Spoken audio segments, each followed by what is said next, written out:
Hi everyone, आप सबका welcome है हमारे यूट्यूब चैनल पे। आज के इस सेशन में हम इंटरमीडिएट बोर्ड एग्ज़ाम में उन बच्चों के लिए जिन्होंने इंग्लिश सब्जेक्ट अपने लिए लिया है, उनके लिए आज मैं विस्टास बुक से कुछ सेलेक्टेड लॉन्ग क्वेश्चन लेकर के आया हूँ, जो कि मोस्ट इम्पॉर्टेंट हैं और बहुत ही इम्पॉर्टेंट रोल आपके एग्ज़ाम में प्ले करने वाले हैं। तो उन क्वेश्चन और आंसर को मैंने सेलेक्ट किया है जो 7 है। इन 7 क्वेश्चन आंसर को मैं वर्ड बाय वर्ड एक्सप्लेन करूंगा। आप बहुत कायदे से इसको सुने और अपनी कॉपी पे नोट करें। इसके बाद मैं शॉर्ट आंसर का एक सिलेक्शन आपको दूंगा इस वीडियो के बाद। इसके पहले मैंने फ्लेमिंगो बुक का लॉन्ग और शॉर्ट क्वेश्चन का मैंने आपको एक खूबसूरत सिलेक्शन दिया है। अगर उनको आप तैयार कर लें तो आपके एग्ज़ाम में काफ़ी वो इम्पोर्टेंट रोल प्ले करेंगे। तो आइए आज का सेशन हम शुरू करते हैं। सबसे पहला सवाल हमने लेसन 1 जो थर्ड लेवल है विस्टास बुक का, उससे मैंने लिया है। क्वेश्चन सुन लिए कि what was the third level, यानी थर्ड लेवल क्या था और वेयर वाज इट सिचुएटेड, ये कहाँ पर स्थित था, एंड हाउ वाज इट डेस्क्राइब्ड, और इसको कैसे जो है इसका वर्णन किया गया, इसका वर्णन कैसे किया गया, उसमें क्या रीज़न था। बाय साइकोटिस्ट सैम, साइकोटिस्ट जो था सैम के माध्यम से। तो बच्चों इसका आंसर सुन लीजिए। मैंने इसका आंसर ये दिया है कि द थर्ड लेवल रेफर्स, यानी कि थर्ड लेवल प्लेटफॉर्म जो संबंधित था टू द सबवे, एक साइड से, सबवे मतलब समझिए एक साइड से, एक गलियारे से, of the grand central station, grand central station पे इन न्यूयॉर्क में। दो यद्यपि दिस का मतलब ये, दिस थर्ड लेवल यानी ये तीसरा तल, वाज नॉट प्रेजेंट, एक्चुअली ये प्रेजेंट नहीं था। देयर का मतलब वहाँ पर, फिजिकली का मतलब भौतिक रूप से, बट परंतु चार्ली क्लेम्ड, लेकिन चार्ली ने इसका दावा किया, इट टू बी प्रेजेंट, इसके प्रेजेंट होने का, देयर मतलब वहाँ पे, यानी ग्रैंड सेंट्रल स्टेशन पे। आगे इसका आंसर और सुनते जाइए, इस तरह वर्ड बाय वर्ड मैं एक्सप्लेन कर रहा हूँ। सैम्स लेटर, सैम जो साइकोटिस्ट था उसके लेटर, उसके पत्र से, टू चार्ली, चार्ली को, इज डेटेड, और उस पर क्या डेट लिखा था उसने, 18 जुलाई 1894। इट इज रिटन, ये लिखा हुआ था, फ्रॉम गैल्सबर्ग, गैल्सबर्ग एक जगह, गैल्सबर्ग इलिनॉइस, ये जगह का नाम है, वहाँ पे। इन, अभी लाइन आया तो बता रहा हूँ। In response to Charlie's claim, Charlie के दावा करने के पक्ष में, ऑफ हैविंग विजिटेड मतलब घूमा हुआ था, द थर्ड लेवल तीसरा तल, सैम जो साइकोटिस्ट था, हु इज इक्वली जो कि बराबर से, ठीक है, इंस्क्राइब या नहीं, सॉरी इंस्क्राइब नहीं, इक्वली इनसिक्योर जो कि कन्फर्म नहीं था, ठीक है, सैम कन्फर्म नहीं था।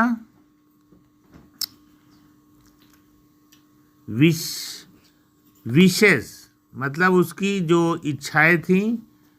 द एंटायर एपिसोड, ये पूरा मामला, इज ट्रू सही है, एज ही टू बिलीव जैसा कि वो भी विश्वास करता है, in the existence of the third level platform के अस्तित्व के बारे में, ठीक है। उसके बाद इसका आंसर एक 1.5 लाइन का और है, इसको भी सुन लीजिए कि there are some inference. Inference माने कहते हैं अनुमान को, ये एक नई वर्ड है, आप सुन लीजिए। इन्फेरेंस माने होता है अनुमान। तो कह रहा है देयर आर सम इन्फेरेंसेस, वहाँ कुछ अनुमान लगाया गया था, मेड बाय द लेटर, उस अक्षर से जो लिखा हुआ था 1894 का, द इंट्रोडक्टरी मतलब शुरुआत में, पार्ट ऑफ द लेटर, उस अक्षर से कन्फर्म हुआ कि चार्लीज यानी चार्लीज बिलीफ, चार्ली के विश्वास को, इन द एग्जिस्टेंस यानी ऑफ थर्ड लेवल के अस्तित्व के बारे में। तो बच्चों ये थर्ड लेवल चैप्टर से ये क्वेश्चन मैंने बहुत इंपॉर्टेंट समझ के आपको बताया है, आप इसको तैयार कर लीजिएगा। तो उम्मीद है कि अगर थर्ड लेवल से कोई और भी क्वेश्चन उससे मिलता जुलता आ जाता है तो आप आसानी से कर लेंगे। क्वेश्चन नंबर 2 मैंने चुना है दूसरे चैप्टर से, who was the tiger king, tiger king वाले चैप्टर से लिया मैंने। और what were his other name, tiger king का दूसरा क्या क्या नाम था, हाउ वाज ही नेम्ड, और वो कैसे कैसे उसका नाम क्या क्या था, एज द टाइगर किंग। इसका आंसर सुन लीजिए कि the Maharaja of Pratibandapuram is the hero of this story. इस स्टोरी का हीरो कौन है, महाराजा प्रतिबंधपुरम। ही मे बी आइडेंटिफाइड, वो उसको इस तरह से भी बताया जाता है, एज हिज हाइनेस, जमींदार, उसको एक बड़े कैटेगरी का जमींदार, जनरल, ठीक है, और जमींदार, खिलेदार, मेजर, सेटा, व्याघ्र,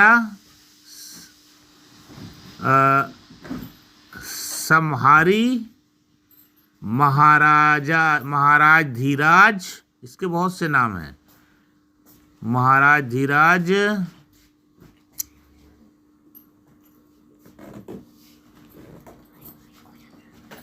विश्व भावना, सम्राट, सर जिलानी जंग बहादुर, MADACTC और CRCK, but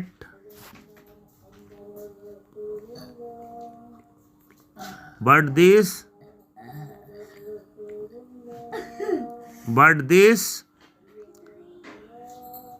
नेम यानी वो उसका नाम इज ऑफन प्राय शॉर्टेंड मतलब संक्षिप्त रूप में टू द टाइगर किंग के नाम से उसको पुकारा जाता था। व्हेन ही वॉज बोर्न, जब वो पैदा हुआ, द एस्ट्रोलॉजर्स यानी ज्योतिषियों ने, फोरटोल्ड मतलब भविष्यवाणी किया, डैट की, क्या भविष्यवाणी किया भाई, that his death would come यानी उसकी मृत्यु होगी, from a tiger, एक टाइगर के माध्यम से। when the king came of age, जब उसकी उम्र हो जाएगी, at 20 years यानी वो 20 साल का हो जाएगा। He learned, उसने सीखा, क्या सीखा भाई, He learned about the prophecy, इस भविष्यवाणी को उसने सीखा, समझा। There were many forests, उसके चारों तरफ बहुत से जंगल थे। In his state, उसके राज्य में। The महाराजा स्टार्टेड, महाराजा ने शुरू कर दिया, ऑन ए टाइगर यानी टाइगर की हंटिंग शुरू कर दिया, टाइगर का शिकार करना शुरू कर दिया, on A tiger Hunt, tiger का शिकार। ही वॉज थ्रिल्ड, वो बहुत अंदर से रोमांस महसूस कर रहा था। बियॉन्ड मेजर, यानी कि उम्मीद से ज़्यादा। व्हेन ही किल्ड, जब उसने मारा। हिज फर्स्ट टाइगर, जब अपने पहले चीता को, टाइगर का शिकार कर लिया तो काफ़ी थ्रिल्ड हो गया, काफ़ी रोमांटिक हो गया।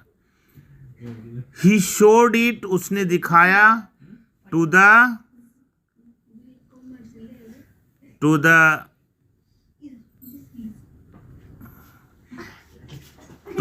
स्टेट एस्ट्रोलॉजर, राज्य के ज्योतिषी को। बट द एस्ट्रोलॉजर, लेकिन उस ज्योतिषी ने रिप्लाइड, जवाब दिया कि योर मजेस्टी, कि महाराज, में किल, मार सकते हो 99 टाइगर, मतलब तुम 99 टाइगर तो मार सकते हो। उसके बाद क्या कह रहा है, आगे देखिए। इन एग्जैक्टली, पूरी तरीके से। द सेम मैनर, एक ही ढंग से। बट परंतु, you must be very careful, लेकिन तुम बहुत अधिक सावधान रहने की जरूरत है। विद द 100 टाइगर, जब 100वां टाइगर तुम मारोगे, जब उसका शिकार करोगे।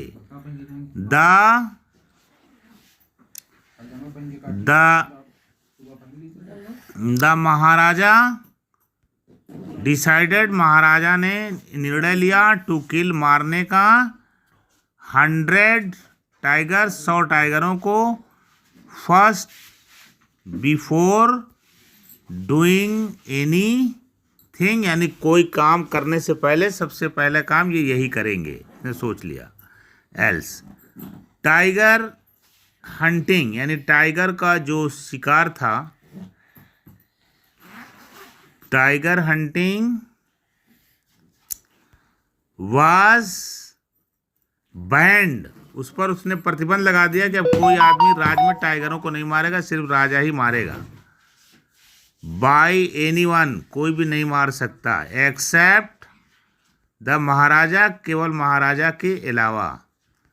ए प्रोक्लेमेशन, ये एक राज्य द्वारा घोषणा कर दी गई, सरकारी आदेश हो गया। वाज इशूड, जारी हो गया। डैट की, इफ एनीवन, कि अगर राज्य में कोई भी व्यक्ति डेयर्ड, साहस करता है। To throw even a stone, एक पत्थर भी अगर फेंकेगा।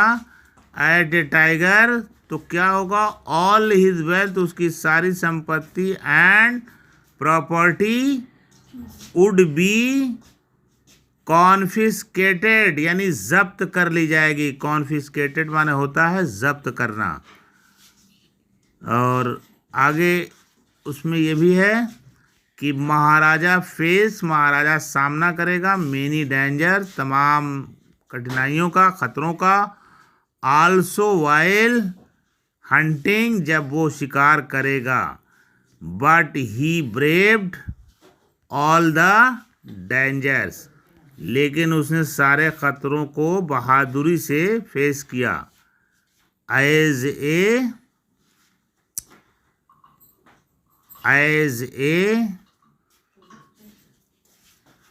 रिजल्ट, और परिणाम यह निकला कि the king came to be known as the tiger king, और इसका परिणाम ये हुआ कि इसका नाम ही पड़ गया टाइगर किंग। इसको लोग टाइगर किंग जानने लगे। तो बच्चों, ये टाइगर किंग से बहुत इंपॉर्टेंट क्वेश्चन था, इसको आप तैयार कर लें। ये वीडियो बस यहीं पर।